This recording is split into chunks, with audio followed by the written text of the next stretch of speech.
Yo, part 2 of 2. We out here underneath a flippin' lamppost behind the crunch.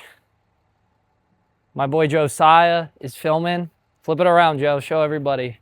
Yes, sir. He's single, ladies. So what are we talking about? Second story for the day. We're out in England. Well, technically Wales. Sorry for all my Welsh friends out there.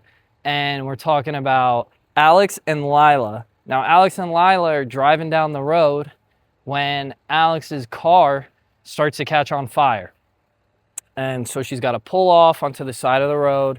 Her car is smoking. She gets out, but she can't open up the door to get her baby Lila. The little Lila is stuck in the back of the car. She's pounding on the glass. She's trying to bang on the door, get the baby out, but nothing is happening. She was like, I thought the doors were locked or something. She just could not open up this door.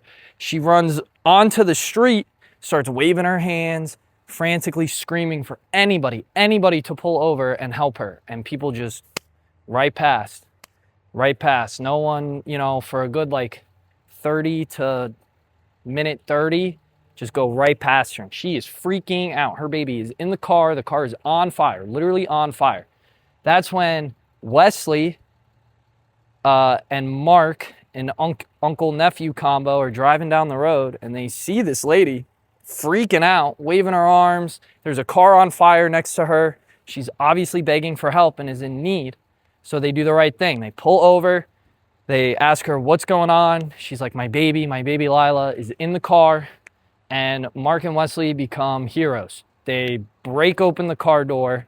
I'm pretty sure Wesley took his elbow and just smashed into the glass, and they rip Lila out of the car. Now, 20 seconds after they take Lila out of the car literally explodes into flames. So it was literally a matter of seconds and moments that these two dudes saved a 9-month-old baby's life right in front of her own mother's eyes. So it was a nice reunion. Alex and Lila met up with them. They all got together and, they got to have a little reunion. But it reminds me a lot of the parable of the Good Samaritan. Because how many of us, I'm guilty of it too. When I was reading this, I was thinking, would I be too busy in my day to stop and pull over for a lady who obviously needs my help? And I've thought about how many times in my life someone has needed my help, has been on the side of the road screaming and yelling, not figuratively, but literally. And I just was so focused on my day-to-day and what I had going on that I didn't take the 10 seconds to see what was wrong with them and if they needed my help and if I could be in help in any way. And I'm sure all of you have felt the same way. So when the opportunity comes, are you going to take it? When there's someone who is in need of your help, are you going to step up and be a hero? Or are you just going to focus on your day-to-day? You may be super busy. You may have good reasons. Oh, I can't. I got to go to work. Oh, I can't. I have mouths to feed. I have things to do. But when someone needs your help, what does Jesus tell us to do?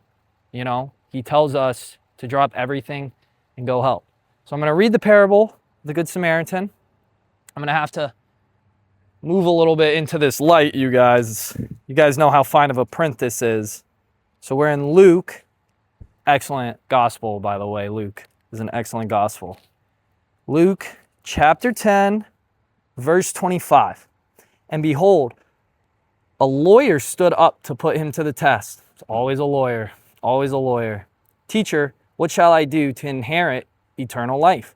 He said to him, what is written in the law? How do you read it? And he answered, you shall love the Lord your God with all your heart and with all your soul and with all your strength and with all your mind and your neighbor as yourself. And he said to him, you have answered correctly. Do this and you will live. But he, the lawyer, desiring to justify himself, said to Jesus, and who is my neighbor? Jesus replied, here we go. Pay attention. Start listening. A man was going down from Jerusalem to Jericho, and he fell among robbers, who stripped him and beat him and departed, leaving him half dead. Now by chance, a priest was going down that road, and when he saw him, he passed by on the other side. So likewise, a Levite, when he came to the place and saw him, passed by on the other side. But a Samaritan, as he journeyed, came to where he was, and when he saw him, he had compassion. He went to him and bound up his wounds, pouring on oil and wine. Then he set him on his own animal and brought him to an inn and took care of him. And the next day he took out 2 denarii and gave them to the innkeeper, saying, "Take care of him, and whatever more you spend, I will repay you when I come back." Which of these 3 do you think proved to be a neighbor to the man who fell among the robbers? He said, "The one who showed him mercy." And Jesus said to him, "You go and do likewise."